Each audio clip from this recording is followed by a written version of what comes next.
Welcome to KR Films Entertainment Channel. Today I am going to explain a 2022 Indian action historical drama film Pathonpatham Noottandu. In the 19th century, a young man from the lower caste named Velayudha Chekavar arrived at the English East India Company headquarters in Travancore to ask permission from a lord to export cardamom, but he was left waiting until the night fell. He was not allowed to enter the place because the nobles there were entertaining the English officers. Fortunately, a good aristocrat came and let him enter the place. Inside, he was shocked by the view he saw. He witnessed an unpleasant scene where lower caste girls were harassed by all the officers while the lower caste men were forced to fight and used as betting material by the guests there. The man who won the fight was forced to kill the defeated just to please the guests. Seeing that, Velayudha did not remain silent.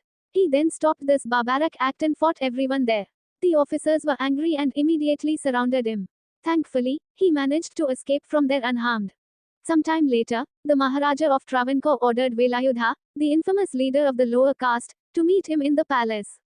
Maharaja was holding a cabinet meeting with the ministers of the palace regarding the loss of the Saligram ornaments, the statue of the god in the Padmanabhaswamy temple which was allegedly stolen. On that occasion, the Maharaja asked Velayudha's help to find the missing ornament and caught the thief, Kayamkulam Kochunni, but the Maharaja's actions to ask Velayudha's help made the ministers irritated, because for them, asking for help from the lower castes was considered an insult to the upper castes. Because of that, the ministers asked the Maharaja to not assign Velayudha to the task because he was of a lower caste. Hearing the rejection from them, Velayudha politely refused the order. Apart from that, Velayudha also said that he would always be ready for every task from the Maharaja, as long as nobody was against it. Finally, the task was handed back to Pachupanikkar, the supreme commander of the Travancore army. Meanwhile, in another place, a married couple was punished. They were whipped while their hands were tied. They were punished because they violated the royal rules, namely growing a moustache and covering the breasts of the lower caste. At that time, a strange rule was enforced in the kingdom where lower caste men were prohibited from growing a moustache, while the women were forbidden from covering their breasts unless they pay a moustache tax. Everyone that violated the rules would be punished severely, even executed.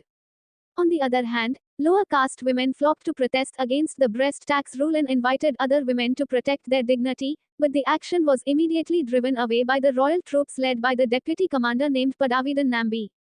Nambi asked the women to remove their breast covers unless they paid the breast tax, but the girls refused, leading to a clash between the lower caste and the authorities. Nangeli, the girl who was known as the leader of the women's rights movement as well as the leader of the action, also tried to fight Nambi, but to no avail. Nambi effortlessly beat her and stripped her upper cloth. Nambi almost executed her, but luckily, Velayudha came. He then gave a cloth to cover Nangeli's chest. Seeing what Nambi did to Nangeli and the other lower caste women, Velayudha did not accept it and a fight ensued between him and Nambi. In that battle, Nambi was finally defeated and seriously injured. After that, Velayudha sent him back to the palace in a helpless state. When Nambi was about to leave, he said that he would take his revenge on him. Seeing their deputy commander being seriously injured by Velayudha's actions made the nobles in the palace urge the Maharaja to punish Velayudha, but after examining Velayudha, the Maharaja discovered that he was defending the women.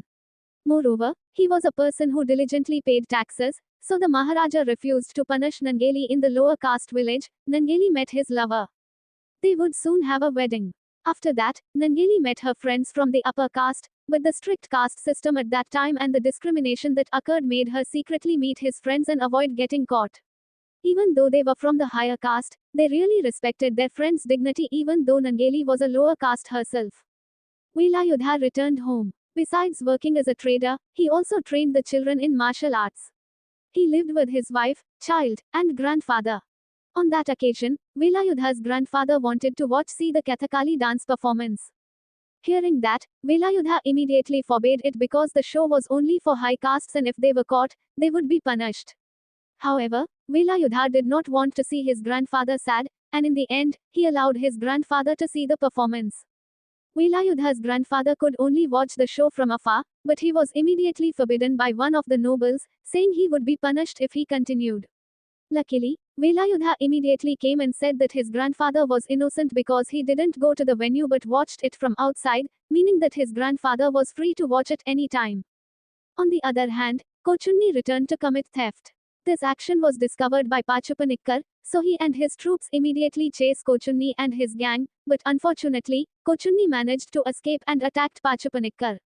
This incident made the Maharaja announce a reward of 100 gold coins to anyone who provided information about this Kochunni. Kochunni's men who found out that the king had put a bounty on his boss's head immediately told the news to Kochunni. After hearing that, Kochunni said that he buried the casket containing the salagram ornament under a tree in the palace courtyard. He planned to take it back during the prince's wedding celebration. Velayudha, who was considered the richest among the lower caste and the leader of them, built a Shiva temple for the people, but this was opposed by the ministers of the palace, because people in the lower caste were forbidden to build their own temples and worship like the upper caste. Therefore, the ministers ordered that Velayudha be arrested and put in jail. After Velayudha was chained in prison, Nambi came and intended to take revenge for what Velayudha did to him by poisoning his food, but this was known by an officer named Kannan Kurup. Kannan, who was sympathetic to Velayudha, warned him not to eat or drink anything given by the warden, no matter how hungry or thirsty he is. Meanwhile, the queen, who knows that Velayudha was under arrest, then issues an order to free him. After that, the queen met him in person to ask for his help to retrieve the stolen ornaments and arrest Kochunni. A long operation to arrest him had been done, but he was never been arrested and the ornaments hadn't been returned. This made the Maharaja feel like a loser. Then the prince's wedding night was held. The chance was used by Kochunni and his gang to take the chest that he had hidden before, but the action was caught by Kannan. Kannan immediately tried to catch Kochunni.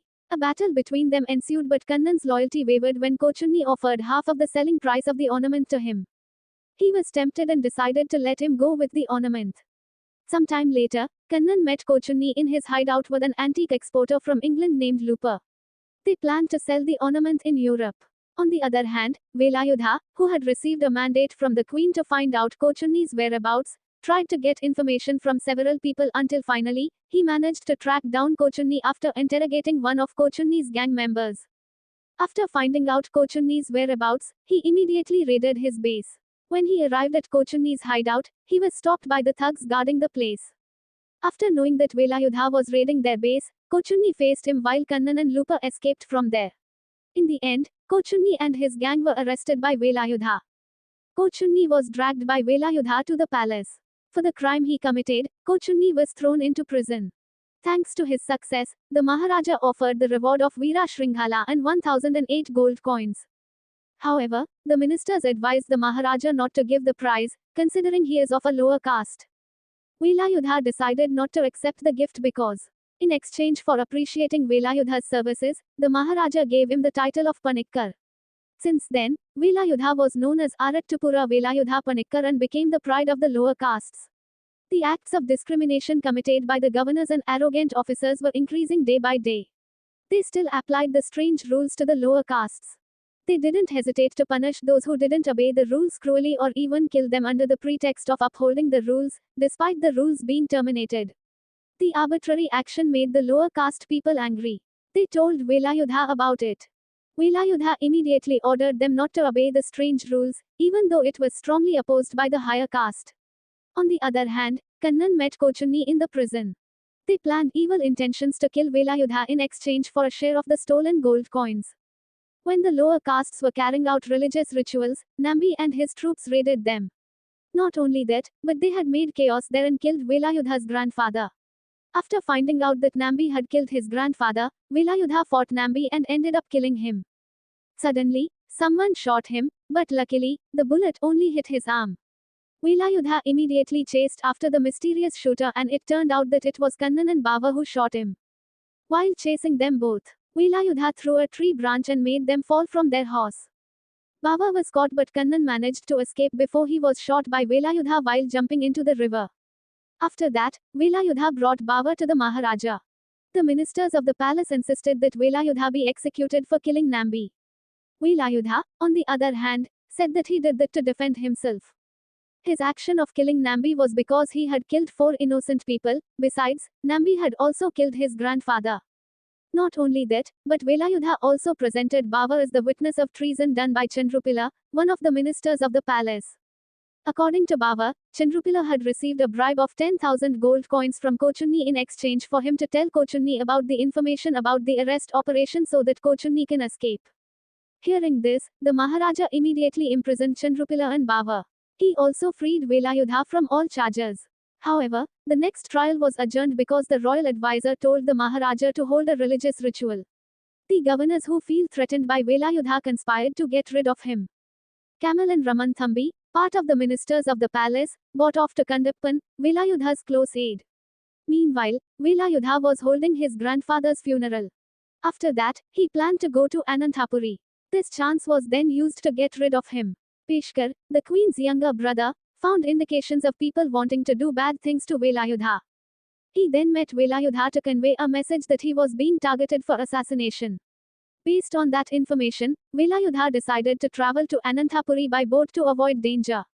However, Velayudha didn't know that there was a traitor with him. Before leaving for Anantapuri, Kandappan put some powder in all the tender coconut drinks which were taken for Velayudha and the others. Somewhere else, Kamal executed Bava with the help of the Maharaja's confidant, Rudram. During the journey, Velayudha started to feel drowsy and fell asleep. That moment was used by the paid assassins to attack them. Velayudha, who was also asleep, suddenly woke up after someone fell on him. Knowing that his entourage was attacked, he then got up and faced the attacker. He almost won the fight, but suddenly, Kannan stabbed him from behind.